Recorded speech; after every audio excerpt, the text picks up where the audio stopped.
வணக்கம் நண்பர்களே. இந்த வருடம் 2025 ஜனவரியிலேருந்து ஆகஸ்ட் வரைக்கும் உள்ள இந்த 8 மாதத்தில் மட்டும் 3.67 லட்சம் பேர் நாய்க்கடியால் தமிழ்நாட்டில் பாதிக்கப்பட்டிருக்காங்க. அதில் 20 பேர் உயிரிழந்திருக்காங்க.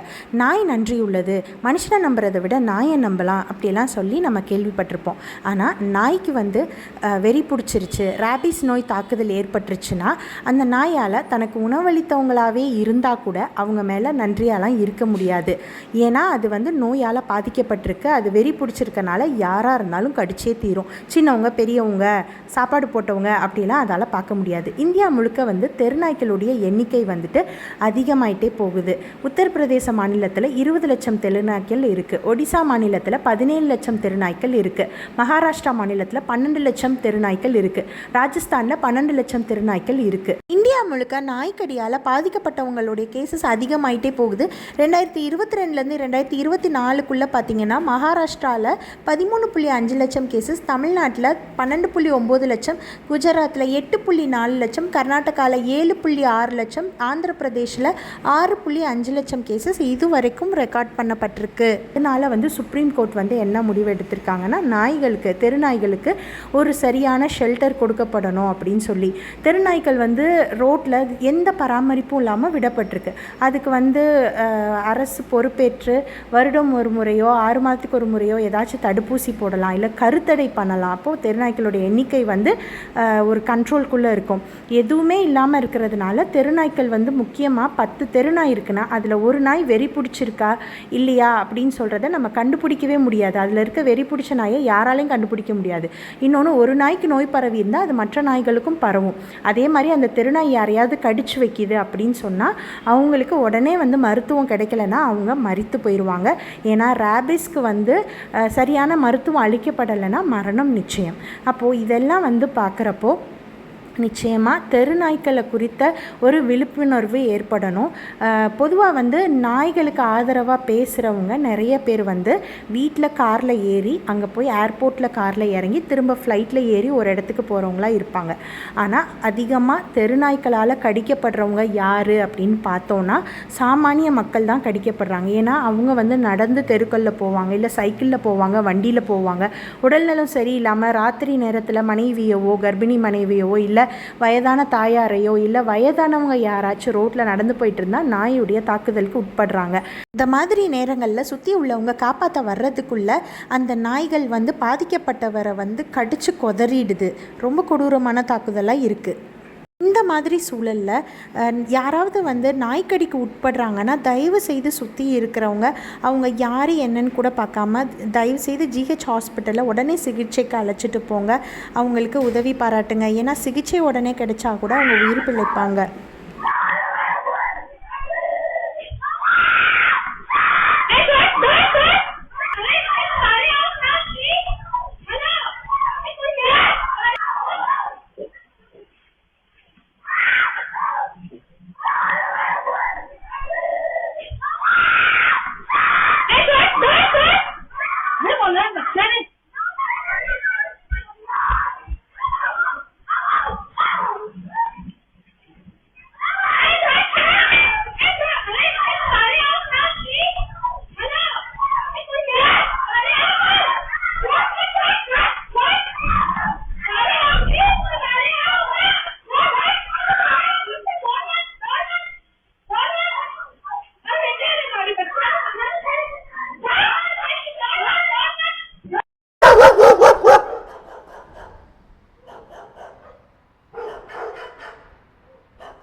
இப்போ நீங்கள் நாய்க்கடியால் பாதிக்கப்பட்டவங்களுடைய சில வீடியோ கிளிப்பிங்ஸ் எல்லாம் பார்த்துருப்பீங்க.